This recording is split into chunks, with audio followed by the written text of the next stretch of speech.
Story RH, le podcast RH qui ne vous raconte pas d'histoire. Bienvenue à toutes, bienvenue à tous. History is made of stories. Dans cet épisode, nous allons nous interroger sur ce que font les gens, du temps de transport qu'ils économisent lorsqu'ils sont en télétravail. Mais les Français, ils veulent du travail à distance pour buller. C'est évident. Pas besoin d'être clerc de notaire pour y voir clair. Ce temps de déplacement qu'ils économisent quand ils travaillent de chez eux, crois-moi, c'est pour faire la grasse mat. Ce sont toutes et tous des assistés qui ne s'engagent pas, qui attendent tout cuit, et qui n'ont rien à foutre de leur boulot. On la connaît ta rengaine de réac bourrée de préjugés. T'as raison, c'est un préjugé, et que j'ai pas en vrai. Mais justement, creusons le sujet. Travail à distance. Les Français tirent au flanc ? C'est quoi l'histoire ?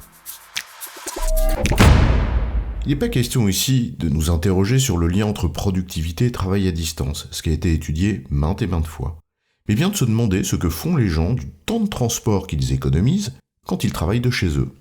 On en fait toutes et tous l'expérience. Travailler de chez soi, pour celles et ceux qui le peuvent, c'est d'abord le gain du temps qu'on perdait dans le trajet domicile-travail. En moyenne en France, c'était 50 minutes par jour en 2015, selon la DARES. Avec évidemment des disparités considérables selon où l'on est.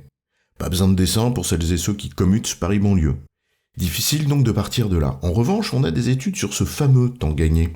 Notamment une étude du National Bureau of Economic Research, publiée en janvier 2023, qui offre un éclairage intéressant sur 27 pays, dont la France. Voilà donc une occasion de nous comparer aux autres. Le premier renseignement de cette étude ne surprendra personne. Le temps de transport économisé, lorsqu'on télétravaille, est important.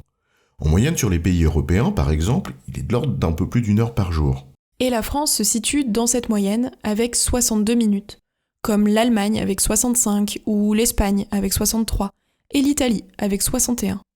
Des données assez proches les unes des autres et dont on sait qu'elles recouvrent certainement de fortes variations internes. Néanmoins, ça nous donne une base de comparaison. À peu près le même temps gagné dans les pays européens, de l'ordre d'1 heure, un peu plus aux Pays-Bas avec 77 minutes, ou un peu moins en Pologne avec 54. À comparer, pour information, à grosso modo 100 minutes en Chine, au Japon ou en Inde.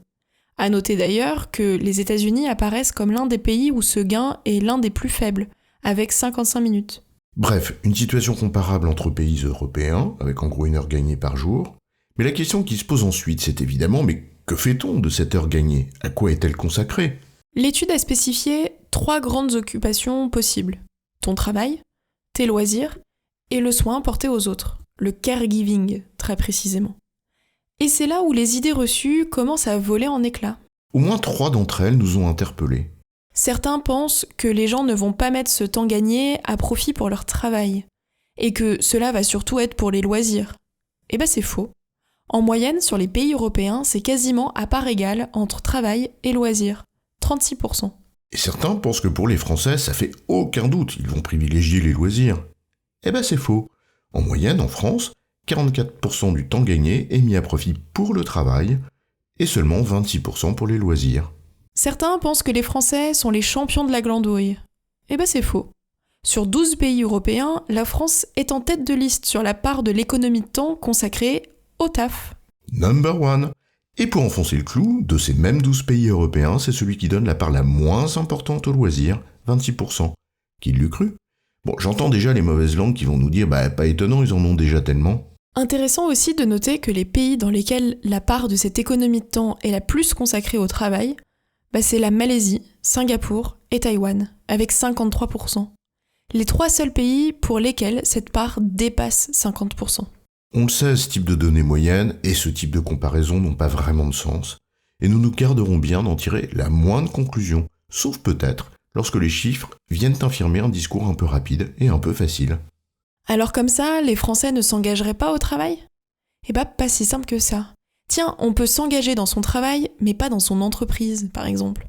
Bref, ce type d'affirmation mérite des analyses un peu plus fines. Le rapport au travail change ? Oui, sans aucun doute chez certains. Les curseurs bougent de toute évidence, mais là encore, les caricatures et les grosses mailles n'aideront pas à répondre aux enjeux auxquels les entreprises sont confrontées. En résumé, on gagne en moyenne 1 heure par jour en travaillant de chez soi. Et contrairement aux idées reçues, les Français sont ceux qui consacrent la plus grande part de cette économie à leur travail. et la plus petite à leurs loisirs, en comparaison avec les autres pays européens. J'ai bon, chef ? Oui, tu as bon, mais on va pas en faire toute une histoire. Story RH, le podcast RH qui ne vous raconte pas d'histoire. Retrouvez tous les épisodes sur storyrh.fr.